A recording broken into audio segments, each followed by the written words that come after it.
روی عطارد از شدت اختلاف دما به معنای واقعی کلمه ترک میخورید. سیاره‌ای که یا یه جهنم سوزانه یا یه سرزمین یخزده. عطارد نزدیکترین سیاره به خورشید، دنیایی با تضادهای شدیده. خلاف همسایش زهره، عطارد تقریباً هیچ جوی نداره، یا بهتره بگم جوش بسیار رقیقه. این یعنی چیزی نیست که گرمای خورشید رو به دام بندازه و سیاره رو توی شب‌های طولانیش گرم نگه داره یا در برابر تشعشعات خورشید از شما محافظت کنه. اما وقتی روی قسمت رو به آفتاب یا سمت یخزده این دنیای کوچیک فرود بیاید، چه اتفاقی میفته؟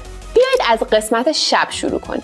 وقتی برای اولین بار از فضاپیمات میای بیرون، شاید حالت خوب باشه، اما گول نخور. دما اینجا میتونه تا منفی 180 درجه سانتیگراد افت کنه. سرمازدگی خیلی زود شروع میشه. انگشتتون شروع به گزگز میکنه. بعد لرزیدن شروع میشه. فقط بعد از 10 دقیقه به سختی میتونید حرکت کنید.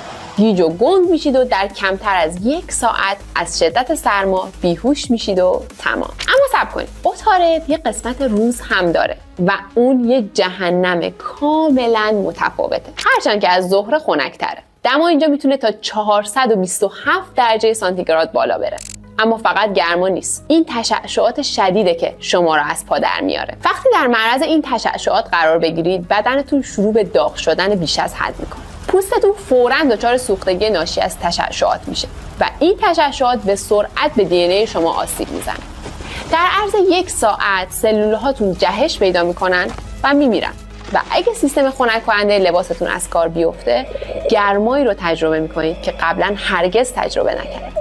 فقط بعد از 5 دقیقه تو این شرایط سوزاننده شروع به حس کردن اثرات گرمازدگی میکنید. بعد از 10 دقیقه دمای بدنتون به 42 درجه سانتیگراد میرسه و دچار هضیوم میشید. عضلاتتون ضعیف میشن و اعضای بدنتون کم کم از کار میافتن. خیلی زود بیهوش و خداحافظ. احتمال زنده موندن برای عطارد چقدره؟ قسمت شب 3 از 10، قسمت روز 2 از 10.